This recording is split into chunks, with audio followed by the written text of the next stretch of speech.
attention, Bespin. The Empire is attacking the city. I've got a score to settle.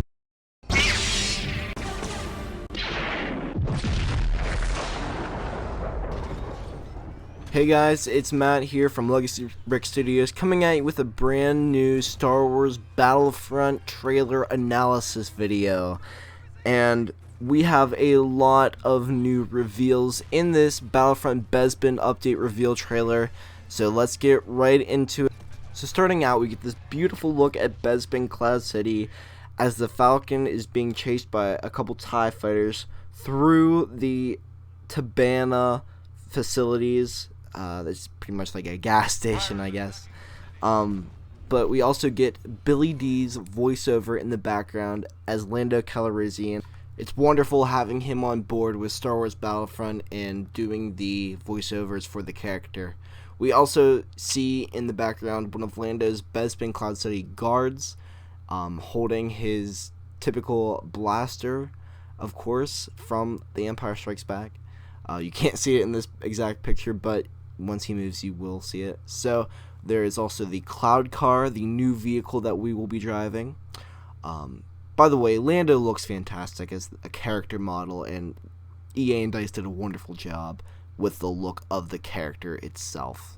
The scene then cuts to an AT-AT walker with a few stormtroopers, and it is also confirmed that these new Emperor Royal Guards will be replacing the shock troopers for the troops surrounding the Emperor when he is on the battlefield. So the shock troopers will be a new unlockable troop. I also believe that the Cloud City guards for Lando will surround him and be his aide, if not a new unlockable character just for the Bespin maps. So I am very thankful for having these Emperor Royal Guards in the game with their red capes, and I just don't understand why they gave them rifles. I think they should have given them staffs like they normally do have in Star Wars. That was my only critique for that. So what is a Star Wars Battlefront update without some new blasters? And so here we have the EE-4, and according to DICE and EA, the EE-4 was constructed with a short and stubby barrel to allow it to fire more effectively at a closer range with spread shots. Despite the reduction in accuracy at range, the weapon makes up for it with a greater rate of fire. So this is mainly used for a short-range firefight you get into. It's not something that's going to shoot across the map like a sniper would, but much like the Jawa gun used, it's mainly short-range and it'll pack a punch. So continuing on with the video, we see Lando blast this AT-ST with one shot. Obviously, it was charged up in some way. Maybe this is some sort of ability used in the right-hand corner of the screen, of course, like normal heroes and villains have. But maybe the AT-ST was a little damaged to begin with. But this powerful ability can be used in, I'm sure, multiple ways, whether it's destroying large vehicles like this or single opponents.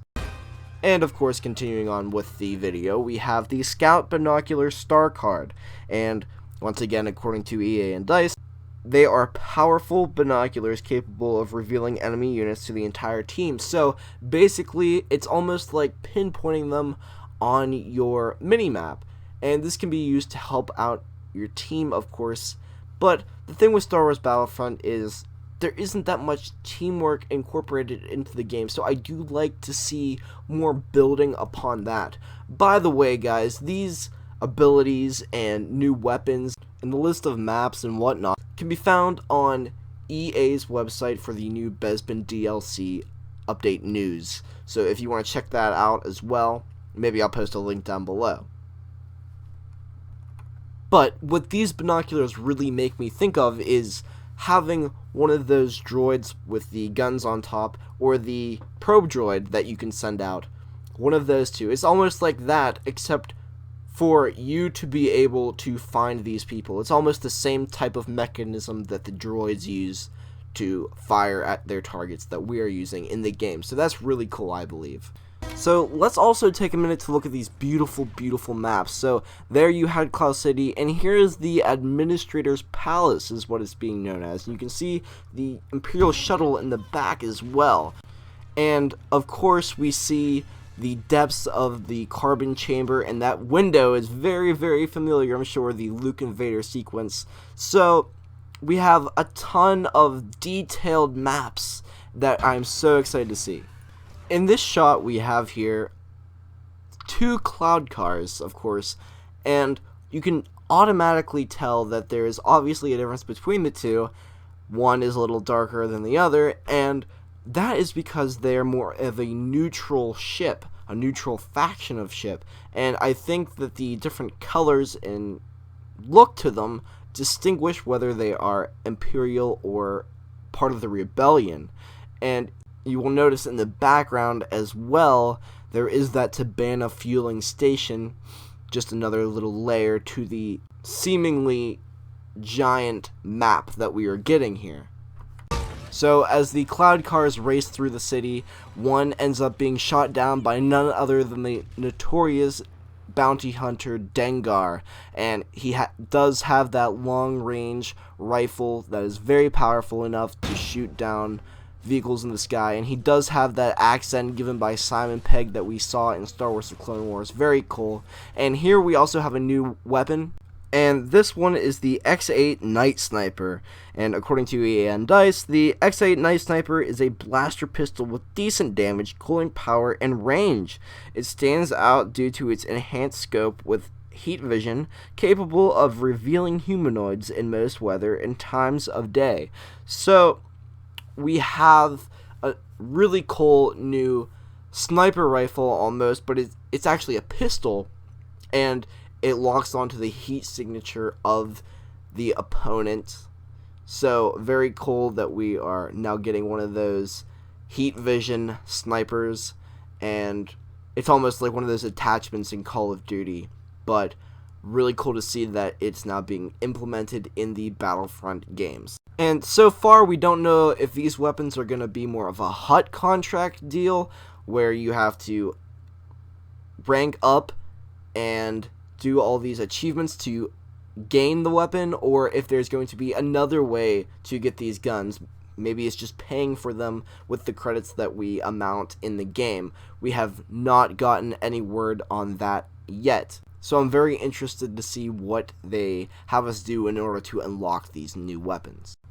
So continuing on, we get another beautiful look of the Administrator Palace map, and we get a look at new modes. So I don't know if this is some extraction mode, but it's a very cool sequence in which all the heroes are rushing to the point of interest. And we here have a shot of the carbon freezing chamber itself and a new weapon once again, and this one is called the Shock Grenade Star Card. And the shock grenade delivers a non-lethal electrical discharge, leaving anyone caught in the field incapable of moving. So it's not going to actually do damage on your opponent. It's just going to be there to stop them and give you the opportunity to fire upon them and take your opponent out. Very cool new star card. And I really appreciate how all of these new cards and weapons and abilities are adding to how you go about in the game, and it gives you a whole new perspective on your strategy. Also not seen in this trailer is the Disruption star card, and it is a localized disruption wave that knocks out enemy blasters, turrets, and droids. So it basically will stop all fire upon you. You have that little alert that comes up that, oh, an enemy is locking. Well, you just hit this and that immediately will stop. It does not say for how long it will last or anything like that, but it is very cool, and again adds a new layer of strategy to the game. And of course the carbon freezing chamber activates from the last shot. So an amazing and thrilling trailer given by EA and DICE on the new Bespin update. I hope you enjoyed the video, and if you did, please leave a like down below and comment telling me what you thought of this analysis video. I tried to go as in-depth as possible, and I hope you like that. And if you do, keep with the channel because we're going to have a lot more coming this way in the upcoming years because we're going to have a lot more Star Wars games. So check out my other videos explaining what I think of the EA update video given to us at E3 2016 and some other videos about Star Wars gaming.